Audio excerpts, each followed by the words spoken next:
उस गोविंद की 7 दिन तक हम लोग कथा सुनेंगे, कीर्तन करेंगे।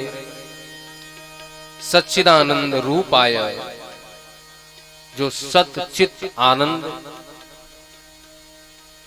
पूरे संसार पूरे विश्व को प्रकाशवान करने वाला गोविंद,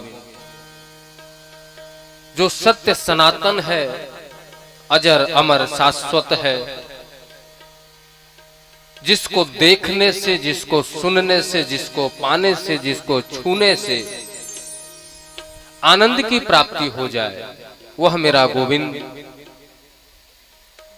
थोड़ा सा जो सोच ले तो सृष्टि की रचना हो जाए, गंभीर हो जाए तो संसार का पालन पोषण हो जाए, और थोड़ी सी भ्रिकुटी टेढ़ी हो जाए तो पूरे संसार का प्रलय हो जाए, समाप्त हो जाए। ऐसे गोविंद को हम सभी प्रणाम करते हैं।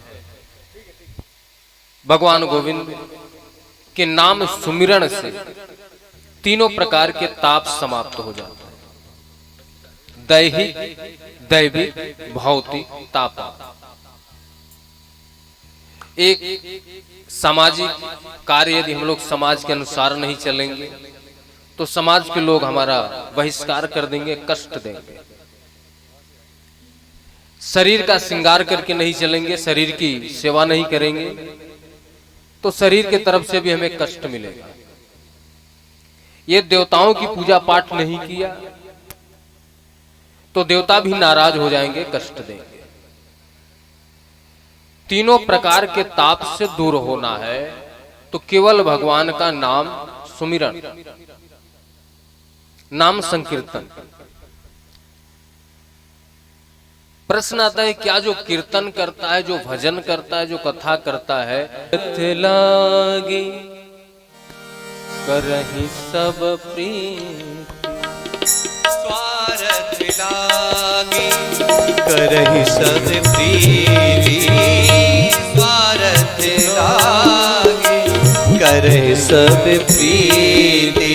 ये केवल देवताओं का काम नहीं है, ये हम लोगों का भी यही काम है। मंदिर में गए, महाराज लड्डू चढ़ा देंगे, नारियल चढ़ा देंगे, चुनरी चढ़ा देंगे, फलाना यज्ञ करवा देंगे, मेरा ये कार्य हो जाए। भगवान को नौकर बना दिया। दूसरे जो भक्त होते हैं स्वार्थी होते हैं। सूर नर जन मुनि सूर नर मुनि सब किया रीति, स्वार्थ लागे करहि सब प्रीति, स्वार्थ लागे करहि सब प्रीति, स्वार्थ लागे करहि सब प्रीति। देखो, भगवान के भक्त यदि बनना है तो सच्चे भक्त बनो। स्वार्थ लगा करके गोविंद के पास मत जाना। भागवत कथा इसलिए मत सुनना कि मेरा 3 तल्ले का मकान बन जाए, मेरे बेटे